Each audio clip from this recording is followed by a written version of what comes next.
বিমানে ওঠার আগে এয়ারপোর্ট থেকে স্ট্যাটাস দিছে যে স্বপ্ন যাবে বাড়ি আমার।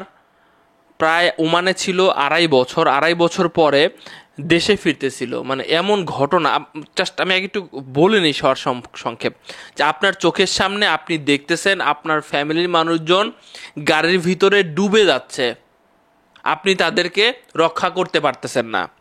কেমন লাগবে? সেই গাড়ির ভিতরে আপনার স্ত্রী রয়েছে, আপনার একমাত্র কন্যা সন্তান রয়েছে। মানে কেমন লাগবে ওই মুহূর্তটা। আবার একটু পরেই প্রায় 2-3 ঘন্টা পর চেষ্টা করে সেই গাড়িটা পানির নিচে থেকে তোলা হলো এবং সেখান থেকে তাদেরকে বের করে নিয়ে এসে আপনার কোলে দেওয়া হচ্ছে, যারা কথা বলছে না, যারা এই দুনিয়াতে নাই। আপনার ইচ্ছা ছিল এদের জন্য, আপনার মেয়ের জন্য আপনি দেশে এসেছেন, আপনার স্ত্রী সন্তান পরিবারের জন্য দেশে এসেছেন দেখা করার জন্য, কিন্তু তারা কথা বলছে না।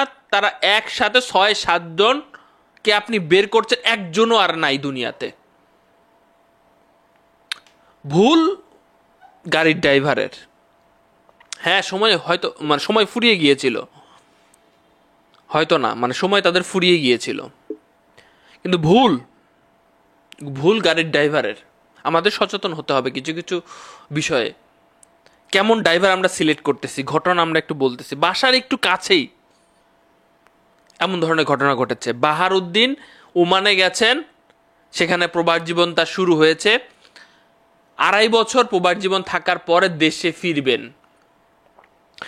দেশে ফেরার জন্য বিমানবন্দরে নেমেছেন এবং বাসা থেকে একটি মাইক্রোবাস, যেখানে 12 থেকে 14টা সিট রয়েছে, সেখানে পুরা মাইক্রোবাস ভরা মানুষজন আসছে তাকে রিসিভ করার জন্য। অনেকেই কমেন্ট বক্সে লিখছেন যে কেন ভাই এত বছর অপেক্ষা করতে পারছেন, আর 1-2 ঘন্টা বা কয়েক ঘন্টা অপেক্ষা করা যায় নাই, সে তো বাসায় ফিরতে পারত। আপনারা পরিবারের এতজন মানুষ একসাথে কেন তাকে রিসিভ করতে গেছেন?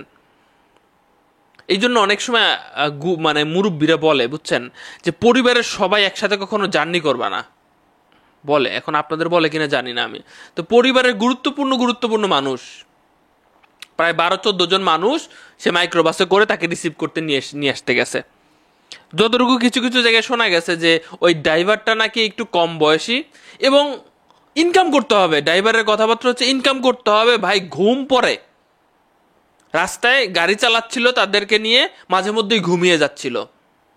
তাকে জাগানো হচ্ছে, তাকে বলা হচ্ছে যে ভাই দরকার হইলে তুমি 1 ঘন্টা ঘুমায় নাও, তা ওইভাবে গাড়ি চালাও না। ড্রাইভার বলতেছে তো সামনে চলে এসেছে, আর মাত্র হয়তো আধা ঘন্টা লাগবে বা আরো কম সময় লাগবে। এই মুহূর্তেই হুট করে ড্রাইভার গাড়ি চালাইতে চালাইতে ঘুমায় গেছে, গাড়িটা চলে গেছে একদম পাশের নালাতে, সেখানে অনেক পানি এবং স্রোত রয়েছে। সাথে সাথে কিন্তু গাড়ি ডুবে না। তো গাড়ির ড্রাইভারকে বলা হয়েছে যে আপনি গেটটা খুলে দেন। গেট হয়তো পানির চাপে খুলতে পারে না, নাকি কি পরিবেশ সৃষ্টি হয়েছে জানি না। গাড়ির ড্রাইভার গেটটা না খুলে জাস্ট কাজটা নামায় দিয়ে সে পালিয়ে গেছে। সে আর নাই, সে পালিয়ে গেছে। সেখান থেকে 4-5 জন বের হতে পারছে, আর গাড়ির পিছনে যাদের কাজ খুলে দিছে সেখান থেকেও 1-2 জন বের হতে পারছে। কিন্তু বাহারের স্ত্রী, সন্তান, নানি, ভাইয়ের স্ত্রী, 2 ভাতিজি, মানে 6-7 জনকে আর বের করা যায় নাই। তারা একজন আরেকজনকে ধরে রাখছে, মানে একজন আরেকজন ধরে রাখছে। এইভাবেই তার চোখের সামনে এটা ডুবে যায়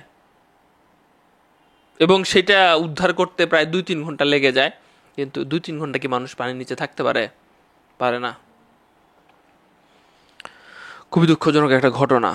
এলাকায় মানুষ স্তব্ধ, সবাই তার বাড়িতে হাজির। এমনটা হয়, যারা ঘটনা ঘটে সবাই যায়, তার বাড়িতে যায়। এটা চিরন্তন সত্য, আমাদের সবাইকে চলে যেতে হবে।